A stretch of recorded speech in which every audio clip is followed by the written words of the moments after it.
Hello there. Welcome to Killing Time. I'm Aaron Gehring, and I will be your host as we continue our journey through some of the most deranged and sinister minds known to mankind. This is episode 2 of Killing Time, peculiar serial killers throughout history.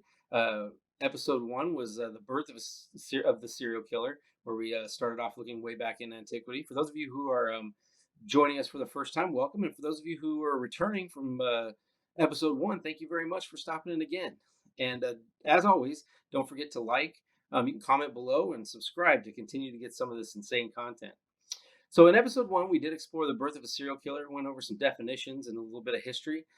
Started way back in the Roman Empire, and now we're going to move forward in history around medieval times, Renaissance type era, about 1500s, and uh, and and start with our next couple of subjects. The first one, again, 1500s in what's now Germany, but what was the Holy Roman Empire. We are going to talk about Peter Stump. Peter Stump went by numerous aliases, including Abel Griswold. I don't think he was related to Clark W. Griswold, but you never know. Either way, the name Stump was fitting because he had lost his left hand in an accident earlier in his life, and that injury would prove instrumental in his conviction years later. So Stump was said to have murdered about 16 to 18 people, and they were mainly boys, to include his own son. He cannibalized his victims, so that was one of the more heinous crimes that he was accused of. And he did end up murdering two pregnant women as well, and cannibalized them. However, despite all of this, he wasn't arrested for just multiple counts of murder and cannibalism. No, he was arrested for being a werewolf. That's right, a werewolf. One of the things that led to his arrest was allegations that witnesses claimed that the wolf they saw was missing one of its front forepaws, which, if you remember back what I said earlier, Stump actually was missing one of his hands. So they said that was proof that he was a werewolf. So he was interrogated until he confessed. So Stump was basically apprehended. The mob tortured him and finally got him to confess. So aside from being convicted of being a werewolf, a murderer, a cannibal, he was also accused of having an incestuous relationship with his daughter, and therefore, by association, since she was sleeping with a werewolf, they had to put her to death as well. So when Stump, uh, who later adopted the moniker the Werewolf of Bedberg, was executed, it was one of the most gruesome in recorded history. So he was strapped to the wheel, where the flesh was torn from his body with hot pokers, and then his arms and legs were broken. And this was so that he didn't come back from the afterlife. And this was all while he was still alive. His daughter was flayed and then strangled right next to him while all this was going on to him. And then Stump was beheaded. Now, the bodies of both him and his daughter were burned after that.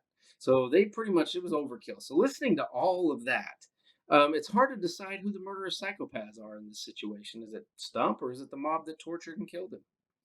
You be the judge. So that is the case of the Werewolf of Bedberg, one of the most notorious serial killers back in, again, in the 1500s. The Holy Roman Empire killed, upwards of close to 20 people, and then ended up getting tortured and beheaded. Again, another case of a serial killer dying at the hands of the public that they tormented.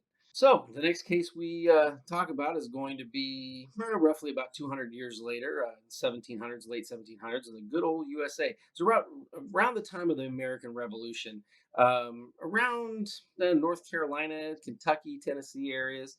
So anyway, our next subjects that we're talking about are called the Harpe Brothers. So there's two of them, of course, as brothers. And some people question whether they're brothers or they were cousins, but for the most part, they refer to them as the Hart brothers among their numerous aliases. They were a team of serial killers, so they were one of the first real teams of serial killers in the Americas. And they began their murderous ways in the 1700s, like I said, around the time of the Revolutionary War. So some historians arguably can count this as the first recorded example of a serial killer in North America or in America, United States, even though they weren't technically in the United States quite yet. So during the American Revolution, the Hart brothers, Micaiah is the eldest and Wiley is the youngest. They joined a sketchy militia. So they would join a militia that was supposed to help the Revolutionary War, and then what they would do is that they would use this opportunity to pillage and rape and just pillage and ransack battlegrounds and rummage through people's stuff and steal their goods and do all these things. So they're kind of using it for their own gain. Now they'd help out, of course, any excuse to kill people, but then they would use that the wartime chaos to commit all these crimes against humanity. And this was around North Carolina area, and they'd go on the battlefield in neighboring towns, and then they would even join rape parties. So it was pretty gruesome work for these guys, but they seemed to enjoy it. So they would exact their will upon the population and then just enjoy the spoils of war. So after the war ended, they didn't have anything to do. They couldn't really legally go around and torment people. So the Hart brothers roamed with an aggressive Native American tribe who would help them slaughter frontiersmen. So they got to kind of do the same thing with this Native American tribe, and they even aided in the defeat of Daniel Boone during their battle with him. They continued this until about 1797 when they decided to get married and settle down in the Kentucky area. It was at that time, I don't know if the married life didn't agree with them or what, but it was at that time they went on this epic killing spree. So they didn't need the benefit of, the Revolutionary War, a group of Native Americans to, supply them victims. They just went around and started doing it themselves. They claimed the lives of about 30 to 50 men, women, children, and babies, to include the eldest Harpe brothers smashing his own infant daughter's head in frankly, because she wouldn't stop crying. So this is another case of a serial killer killing his own sibling, like we talked about with the Stump case earlier. Um, During their, they ran around murdering people until about 1799. So during that 2 years, they even joined a ruthless gang called the Samuel Mason Gang. And this gang, again, they were called the Pirates of the Mississippi, and they were notorious for robbing and doing all these things, marauding along the Mississippi and robbing people. And they ended up getting kicked out because they were actually too violent and too aggressive for even the Samuel Mason gang.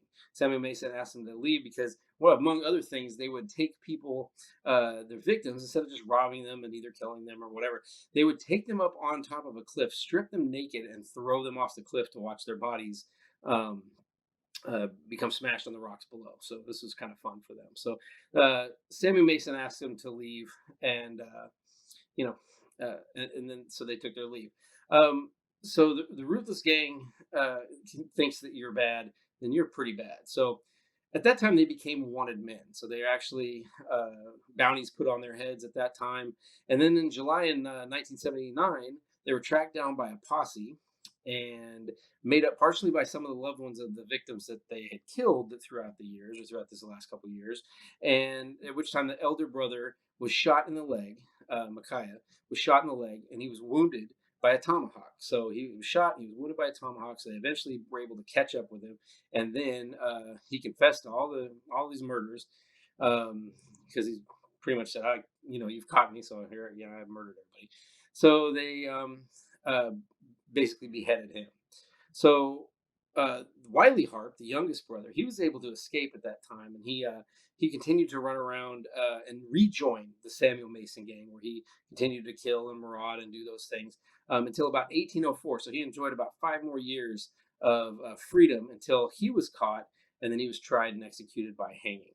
So after his death, Wiley's head was also cut off and mounted on a stake along the very roads that he used to on the very route that he used to pillage and maraud. It's kind of like a warning for other people, like, oh, this is what's going to happen to you if you behave this way. So again, we see another case of a pretty brutal death, not nearly as bad as Stump's when you go through what they did to him. So those are our two cases. We first went over the Werewolf of Bedberg, which almost sounds like bedbug, so I keep messing it up, but the Werewolf of Bedberg, and then the Hart Brothers, which is actually on American soil, was arguably the first recorded serial killers on American soil in North America, um, and two again interesting cases, but a little bit different.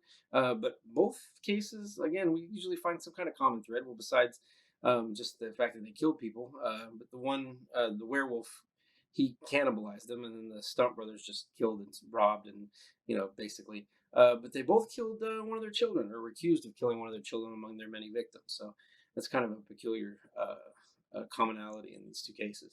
But again, these are two more examples of serial killers throughout history. Again, that goes to show us that it's not a recent. Um, this isn't a recent thing. Serial killing, they've been going on for years. There's literally hundreds of these cases.